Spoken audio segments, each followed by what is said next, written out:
तो नमस्कार, सत श्री अकाल, जय श्री राम। स्वागत है आप सभी का सिविल विद आईबैट में। तो आज हम लेके आए हैं आपके लिए यूपीपीसीएस का बहुत ही important topic, history of Indian press. तो आज हम बात करने वाले हैं हिस्ट्री ऑफ इंडियन प्रेस की। इसका वीडियो 2 पार्ट में आएगा, तो वीडियो के अंत तक बने रहिएगा क्योंकि इससे क्वेश्चन आते हैं। तो beginning of press in India की बात करते हैं तो सबसे पहले ये पोर्टुगीज़ के द्वारा स्टार्ट किया गया था 1556 गोवा में। ठीक है, अब मेंस का भी आंसर आपको तैयार ही करना है, तो उसके साथ साथ हम पढ़ते चलते हैं कि significance and important of press क्या है। ठीक है, प्रेस का इम्पोर्टेंस है, अवेयरनेस स्प्रेड करता है। ठीक है, इनजस्टिस को एक्सपोज करता है, नेशनल यूनिटी और पब्लिक ओपिनियन के लिए उस टाइम की बात की जा रही है जब प्रेस की ज़रूरत नहीं है। देखिए, प्रेस आपको ना साथ साथ पढ़ते पढ़ते ब्रेनस्टॉर्मिंग भी करनी पड़ेगी कि प्रेस किस किस चीज़ों के लिए यूज़ हो सकता है। जैसे अभी आप देख रहे हैं, अभी प्रेस को पूरी तरीके से रिप्लेस कर दिया है सोशल मीडिया ने। तो जो सोशल मीडिया में चलता है लोग वही देखते रहते हैं। बस उस टाइम सोशल मीडिया नहीं था, प्रेस ही था। तो जो भी चीज़ें एक जगह से दूसरी जगह पहुंचानी थी वो प्रेस ही कर पाता था। ठीक है, चलिए आगे बढ़ते हैं और कुछ अर्ली न्यूज़पेपर्स की बात करते हैं। सबसे पहले जो आता है वो आता है Bengal Gazette, year 1780। James Augustus Hicky इसके फाउंडर थे। लैंग्वेज इंग्लिश था और ये फर्स्ट न्यूज़पेपर ऑफ इंडिया था, also known as Hicky's Gazette. एक बात याद रखिएगा, जितनी भी आपको दिखेंगी, क्या कहते हैं, न्यूज़पेपर्स दिखेंगे, वो मोस्टली या तो इंग्लिश में होंगे या तो बंगाली में होंगे।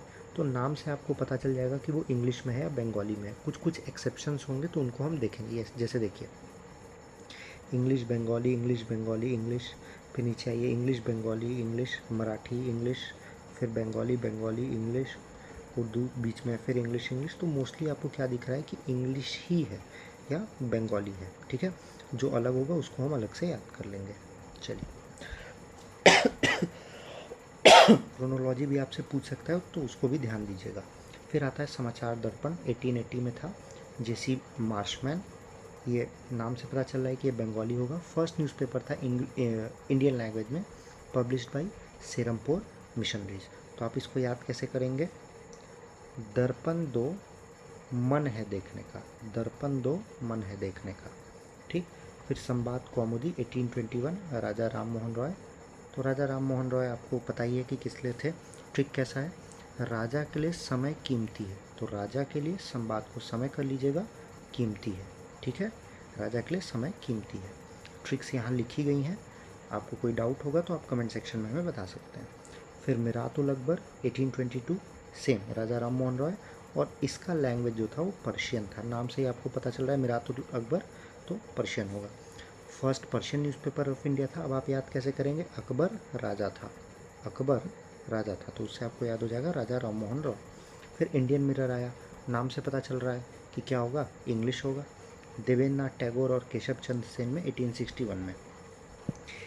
इनिशियली जो the English newspaper of Devendra Nath Tagore's Adi Brahmo Samaj, after split in 1866 came under influence of Keshav Chandra Sen's Brahmo Samaj of India. याद कैसे करेंगे? शीशा का मतलब मिरर होता है, देखना बाण से करना है। ठीक है, तो इस तरीके से आप याद करेंगे। अब कुछ की फ्रीडम मूवमेंट न्यूज़पेपर और जर्नल्स की बात करते हैं। तो सबसे पहला आता है बंगाली। देखिए, इंग्लिश के लोग कैसे बोलेंगे, इंडिया के लोग कैसे बोलेंगे बंगाली, पर इंग्लिश लोग कैसे बोलेंगे? बंगाली, बंगाली, तो उससे बंगाली। और ये किस में था भाई? इंग्लिश में था। 1862 में सुरेंद्र नाथ बनर्जी ने स्टार्ट किया था। पहले एडिटर इसके गिरीश चंद्र घोष थे। Played an important role in awakening national consciousness. कैसे याद करेंगे? बंगाली श्योर हैं उनकी इंग्लिश अच्छी है, बंगाली श्योर हैं उनकी इंग्लिश अच्छी है, तो बंगाली इंग्लिश में है और श्योर से सुरेंद्र नाथ बनर्जी। फिर अमृत बाजार पत्रिका, ये वेरी वेरी इंपॉर्टेंट है। 1868 में शिशिर कुमार घोष और मोतीलाल घोष ने किया था। ये बंगाली भी थी और इंग्लिश भी थी। अब देखिए, लॉर्ड लिटन जब वर्नाकुलर प्रेस एक्ट लेके आए थे 1978 में, तो अमृत बाजार पत्रिका को रातों रात बंगाली से इंग्लिश में कन्वर्ट कर दिया गया था, क्योंकि उन्होंने कहा था कि कोई भी इंडियन लैंग्वेज में प्रेस जो होगा उसको बंद कर दिया जाएगा। तो उन्होंने रातों रात इसको कन्वर्ट कर दिया था। ठीक है, तो ये क्वेश्चन कई बार आया भी हुआ है। फिर बात करते हैं सबसे फेमस द हिंदू की, जो आप आज भी पढ़ते हैं, 1878 में सुब्रमण्यम अय्यर। अगर आप ऑब्वियस सी बात है, अगर आप तैयारी कर रहे हैं तो आप द हिंदू ज़रूर पढ़ रहे होंगे, तो उसके नीचे एडिटर का नाम दिया रहता है, तो उससे आपको याद ही हो जाना चाहिए। फिर केसरी बाल गंगाधर तिलक, ये अगर आप सीरियस हैं तैयारी के लिए तो ऑब्वियस सी बात है, आपको ये याद होगा, ठीक। मराठा बाल गंगाधर तिलक इंग्लिश। अब इम्पॉर्टेंट देखिए, ये यहाँ पे स्पेलिंग गलती हो गई है, मराठा इंग्लिश में था और केसरी मराठी में था, तो ये आप इंटरचेंज कर लेंगे। इंडियन ओपिनियन 1903 में मोहनदास करमचंद गांधी, ये गुजरात, हिंदी, तमिल, इंग्लिश चारों में थी। Started against racial discrimination during stay in south Africa. Indian opinion नाम से पता चल रहा है कि बाहर वाला कोई बना रहा है, तो साउथ अफ्रीका में थे तब स्टार्ट किया। संध्या ब्रह्म बंधव उपाध्याय, बंगाली में थी 1906 में। संध्या में ब्रह्मा जी की पूजा, संध्या में ब्रह्मा जी की पूजा। Strongly supported revolutionary activist and nationalist after partition of Bengal. फिर आता है आपका युगांतर। नाम से पता चल रहा है भाई कैसा होगा, बंगाली होगा। बरिंदर कुमार घोष और भूपेंद्र नाथ दत्ता ने स्टार्ट किया था 1906 में। फिर आया था काल। काल मराठी था, शिवराम महादेव रंजापे ने 1906 में स्टार्ट किया था। तो भाई काल भैरव किसका नाम है, काल भैरव किसका नाम है, काल भैरव शिव जी का नाम है, तो शिव जी का नाम है तो शिवराम महादेव रंजापे, सिंपल सी बात है। फिर वंदे मातरम 1906, औरोबिंदो घोष इंग्लिश, औरोबिंदो अच्छा वंदे मातरम गाते हैं, तो ये तो डायरेक्ट याद हो जाएगा।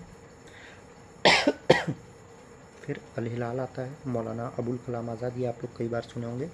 1912 उर्दू में था, banned under press act of 1914 for fierce criticism of British police. फिर गदर आता है, ये तो आपने कई बार सभी लोगों ने सुन रखा होगा। गदर 1913 में लाला हरदयाल ने स्टार्ट किया था। ये सैन फ्रांसिस्को और यूएसए में गदर मूवमेंट चलाते थे और इन्हीं ने अपने अंडर स्टार्ट किया था। फिर कॉमनवेल्थ और न्यू इंडिया दोनों एनी बेसेंट ने स्टार्ट किया था, तो ऑब्वियस सी बात है कि दोनों इंग्लिश में होगा। बस आपको इम्पॉर्टेंट क्या याद करना है कि जो कॉमनवेल्थ था वो वीकली पेपर था और जो न्यू इंडिया था वो डेली न्यूज़पेपर था। फिर आता है यंग इंडिया, महात्मा गांधी। अब देखिए, एक यंग इंडिया है और एक द यंग इंडिया है, तो आपको कमेंट सेक्शन में बताना है कि द यंग इंडिया किसने किया था। जल्दी बताइए द यंग इंडिया किसने किया था, तो हम मेंशन बैक करेंगे, नेक्स्ट वीडियो में उनका नाम लिया जाएगा, ठीक है। फिर इंडिपेंडेंट आता है जो 1919 में मोतीलाल नेहरू ने दिया था, जो कि इंग्लिश में था, ठीक है। तो आज के लिए इतना ही, मिलते हैं आपसे नेक्स्ट वीडियो में। इसको कमेंट करके बताइएगा और नेक्स्ट वीडियो में हम इसको कंटिन्यू करेंगे और जिसने भी ये बताया हम उसको मेंशन बैक ज़रूर करेंगे। तो मिलते हैं अगले वीडियो में, तब तक जय श्री राम, बाय बाय।